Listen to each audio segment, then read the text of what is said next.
Representative Jim Clyburn, who is a pretty conservative congressional Democrat, had an interview with, and talked specifically about the possibility of delaying the vote on the bipartisan infrastructure bill. Now, the vote is supposed to take place on September 27th.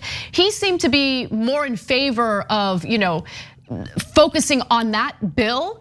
But now all of a sudden he's like, I don't know, things could change. There might be a delay. Let's watch. So you're certain the House will still vote on this bipartisan infrastructure bill on September 27th and then it will pass? Or is it also possible you'll delay the vote? Well, there's always a possibility that the vote will get delayed. But the question is, are we going to work to get to our goal for September 27th? Yes, we are going to work hard to reach that goal. And sometimes you have to kind of stop the clock to get to the goal. We'll do what's necessary to get there.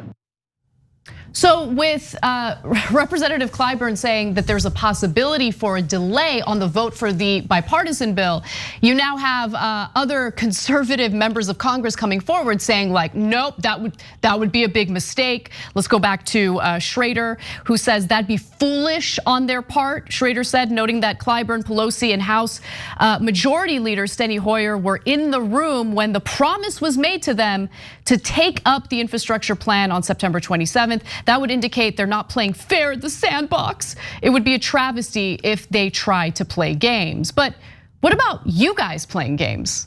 What about corporate Democrats playing games, right? I mean, they never get called out for that.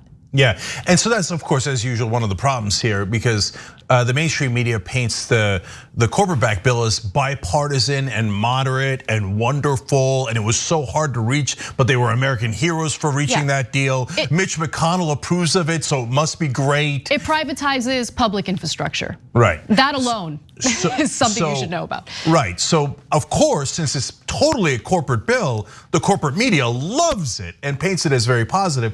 The $3.5 trillion one, they say, it's a lot of money. It's that one's iffy. That was iffy. Now, if you have that perspective, you'd say, well, okay, then we should do the one everybody agrees to, and maybe do the iffy one and maybe not.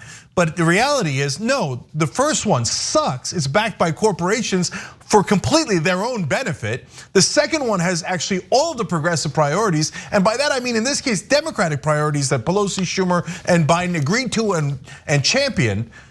And of course, the press hates those. So they're like, I don't know. But if you thought that was a really important one, you would stand your ground. And that is what progressives think. And that is what theoretically a majority of the Democratic Party thinks. But these corporate goons are now just out in the open. They're just saying, I don't care about Democratic priorities. We were using unity as a way to punch progressives before. We never meant a word of it. And now the mask is off and we work for corporate America and we're gonna try to kill your better bill because it doesn't serve our masters. No, but Cenk is not using hyperbole here, okay? That is exactly what's going on. In fact, a new report by David Sirota over at the Daily Poster has to do with the 3 corporate Democrats who voted down the provision to allow for Medicare to negotiate drug prices directly with pharmaceutical companies, thus securing lower drug prices for Americans.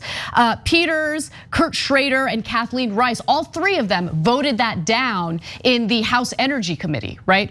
And when the constituents for Representative Peters demanded that he stop taking money from pharmaceutical companies, you know what he said? No, I'm not gonna do that. I'm gonna keep taking the money. Just straight out telling his constituents, I don't care, I work for corporate interests, I work for the pharmaceutical companies, I do not work for you. And you know why he does that and why he feels emboldened to say that and be so transparent about his own corruption? Because he doesn't think his constituents will do a damn thing about it. And I think they should call his bluff. Yeah, those guys, there's literally no constituency, no one outside of the drug companies who thinks that drug prices should be at this level or higher because we are not allowed to negotiate with drug companies. It doesn't make any sense. No market would agree to that. No, Republicans don't agree, Democrats don't agree, independents. Nobody, actual voter, agrees to what those corporate goons are saying. And they're all Democrats, by the way. The Republicans agree with them because they're all corporate sellouts.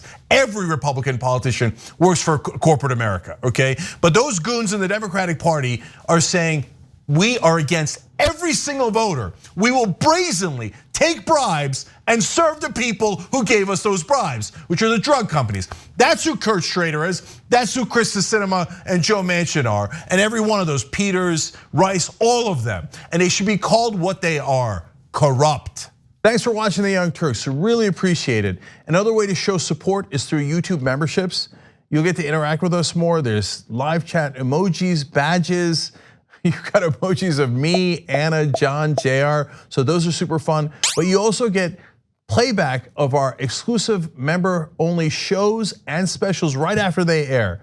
So all of that, all you gotta do is click that join button right underneath the video. Thank you.